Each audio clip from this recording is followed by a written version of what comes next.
Hey everybody, I'm Jake. This is Fastlane Classic Cars in St. Charles, Missouri. And today we have one of the cooler Mopars we've had since I've been here. This is a 1964 Plymouth Savoy two-door post with red jewel paint on it, which looks absolutely awesome, especially if you step to the side and watch the sun glint off of it. This color is absolutely gorgeous. And I'm not gonna mince words, and I'm gonna get right into why this car is so freaking rowdy and badass by popping this hood right here. Because this is a 440 Mopar, but it's bored and stroked to 500 cubic inches, and that's not where it ends, because this also has Edelbrock RPM aluminum heads, a Mopar Performance Purple Cam shaft, huge roller rockers, Ohio 415 crankshaft, flat top pistons, 160-degree high flow thermostat, B&B aluminum water pump, racing plugs, Edelbrock Performer RPM intake, Holley Sniper EFI. That's right, this thing is now fuel injected, so you don't have to mess with any of those pesky carburetors. Ceramic coated headers and exhaust, Flowmaster 3-inch Super 50 Delta Flow mufflers, 8 3/4 sure grip rear end with 355 gears, an aluminum 4-row radiator, and behind this amazing engine that has all these goodies on it is an A883 4-speed transmission with the Hurst shifter. You got disc brakes in the front, drum brakes in the back. It's got a Bosch tack and a Bosch oil pressure gauge, a McLeod Super Street Pro clutch set, and as I said before, it has red jewel paint on the outside. One of the best colors I've ever seen. It's almost a dark maroon when it's in shadow, but when the sun glints off of it, it is absolutely gorgeous. This also has a 64 HEMI hood scoop, and it is functional. And on the inside, you have bucket seats. This is Fawn Gold interior, vinyl bucket seats. You have the Grant steering wheel. There's the Bosch tack there. You still got the factory gauges on the dash behind it. And then you can see on the dash there the Sniper EFI module. So you can monitor all sorts of stuff, RPM, AFR, coolant temps, stuff like that. These Sniper systems make these cars extremely streetable. Even a hopped up engine like this is fairly easy to drive on the street because of that Sniper system. It self-learns, it does all the work for you, and these things start right up because of it. On the outside, you have American Racing torque thrust wheels wrapped in Cooper Cobra radials. Now I'm going to give this thing a quick cold start to show how well these Sniper systems work, because the carburetors are cool and all if you know what you're doing, but these things make life so much easier. So you're going to turn the key on and you're going to hear the fuel pump and you're going to see this thing power up. Now give it a few seconds before trying to start it to allow this thing to turn completely on and prime. Make sure it's in neutral real quick, and then just breathe on the key. And even a 500 cubic inch stroker will start right up. You can see you got all these different vitals down here you can monitor. You got RPM, battery voltage, AFR, coolant temp, and you have all these different screens you can look through. Different dashboards, dash 1, dash 2. You can set these up to display whatever you want. Mostly factory Mopar in here otherwise. The interior is in great condition. So you got the alternator gauge back there still working, coolant temp and fuel over there, but all of this is on the Sniper, so you don't even need that anymore. You got the Bosch oil pressure gauge down here, which is making great oil pressure. And then the Bosch RPM gauge up here, which is a very nice addition. Grant wheel, nice horn, very loud horn, which you're gonna need because this is a loud car.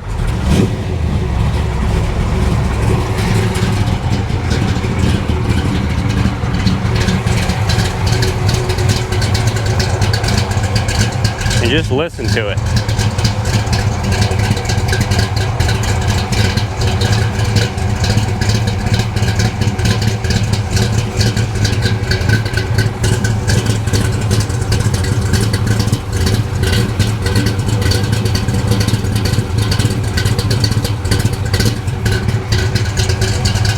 This car is rowdy. This car looks amazing. This car sounds amazing. And I've been told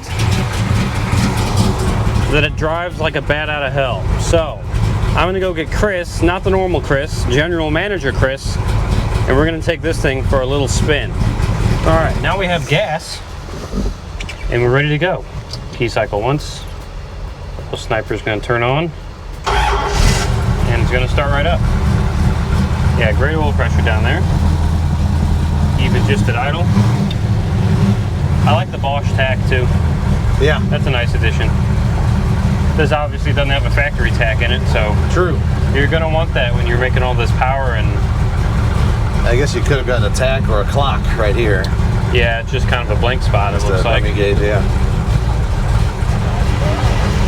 And this red jewel paint, when I was walking around it, in the shadows it just looks like a normal maroon color. Yeah. But then when the sun hits it, it pops. It pops a lot. Ooh. Just my mirror. And the interior's nice too. It looks like it's been reupholstered at some point. Pretty pristine condition. Here we go.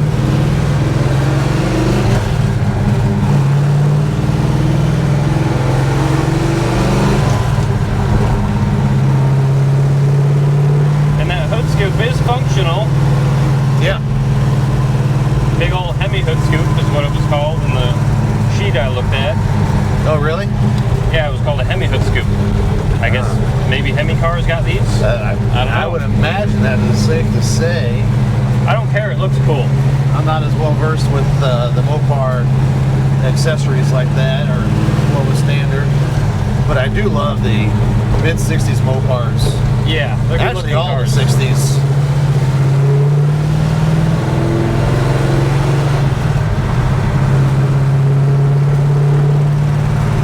It's very well mannered. I was going to say, because we have a Sniper, it's very streetable. Yeah. Most 500 cubic inch built motors like this, carbureted, would be a pain in the butt. It can be. This makes it really easy. Yeah, this had dual quads on it, or like I said, with solid lifters, it'd be a bit of a handful. Yeah. Well, we're cruising at 50 and 4th at about 2,400 RPM. That's not bad. 355 gears. We do have sheer grip rear end. It's an 8 3/4. So not super tall, but not like super low highway gears that aren't fun. Right. It's like right in the middle. Yeah, you said at 355s? Yeah. That's about perfect. Yeah. You still got fun around town, and you can still get on the highway. And this thing will get 40 miles to the gallon. Yeah, right. I mean 40 gallons to the mile. Yeah. Sorry. Depends how much fun you're having. But it still has a full interior, which I like. Yeah. Like, it's not gutted. There's still carpet, nice seats. There's no cage getting in your way. That's true. It's still really comfortable. And I'm sure this is capable of running a quarter-mile time that would warrant a cage. I don't know. I don't know what that requires. That might be like when you hit the 10-second range. I don't know, but it's quick. And it's still a full-body Mopar, so it's not a light car. That's true. Well, it's probably not real heavy. You know, low trim. This is probably, I don't know, 2,700 pounds, 28 That's maybe. it, you think? Yeah, I mean, it's not a big, I don't know. We'd have to look it up, I guess. I guess it doesn't really matter when you have 500 plus horsepower. True. It This weighs a lot less than a new Challenger. Yeah, that's for sure. Those It weighs are less like than a new 4,400 Mustang. or something. Yeah. And this is very much a street car. You could take it to a track, but it's pretty easy to drive around. The paint's in such nice condition, and it's a cool color. I would take this to shows all the time. Oh, yeah. There's a semi on our way, but we'll do a little bean test. Yeah, I'll wait till second gear because it is. Yeah, there's a bump in the road here. Yep. We like to get past. Oh my Lord! Oh my God! Isn't that fantastic? It'll dang near lifted the front wheels off the ground. Oh, it's only got two of them. That's true. Oh my goodness, that was faster than I expected. And it just gripped, it didn't spin them or nothing. It didn't. I didn't just like stand on it, but I put my foot down. I don't think you need to stand on it. That's plenty. Oh, and lit him up that time. Yes. Oh man. Doesn't take much. You want to pull in here and I'll get you going low speeds, it's not too difficult to drive. Pretty simple. Yeah, it's happy to cruise. You do want to be above 1500, around 2 grand. Otherwise, it'll buck on you a little bit. It likes a little more RPM because it's hot. It also said it had a McLeod Street Pro clutch kit, I think it was called, or Super Street Pro clutch kit. But it's not super heavy. Like, no, it's an easy clutch to operate. Yeah. There's not a lot of efforts. I consider it's pretty light. Yeah. Yeah. Again, pretty easy car to drive, all things considered, for the amount of power it's making. Yes. And the amount of engine modifications it has. Yeah, and it's about 170 degrees. Yeah, so which is it's cold. nice. Yeah. You can see it's warmed up as the oil pressures drop. It's gotten thin, but if I hit the pedal a little bit, it's still 40. Yeah. You're still getting 60 pounds of oil pressure when you're cruising. Yeah. Good deal. And I like this Hurst shifter. Yeah, it's nice. It looks awesome. All right, you ready for a couple of flybys? Sure. I'll take your mic. Want the mic? Here he goes.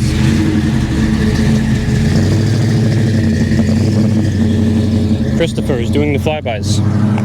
I told him to have fun, but not too much fun, so we'll see how much fun he has.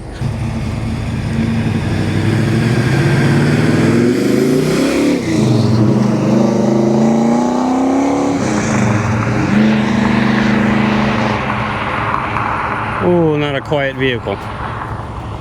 You'll wake up your neighbors with that one. Just don't start it at 3 in the morning and I think you'll be fine. That color might wake someone up though. It's pretty loud. In a good way. It's very pretty.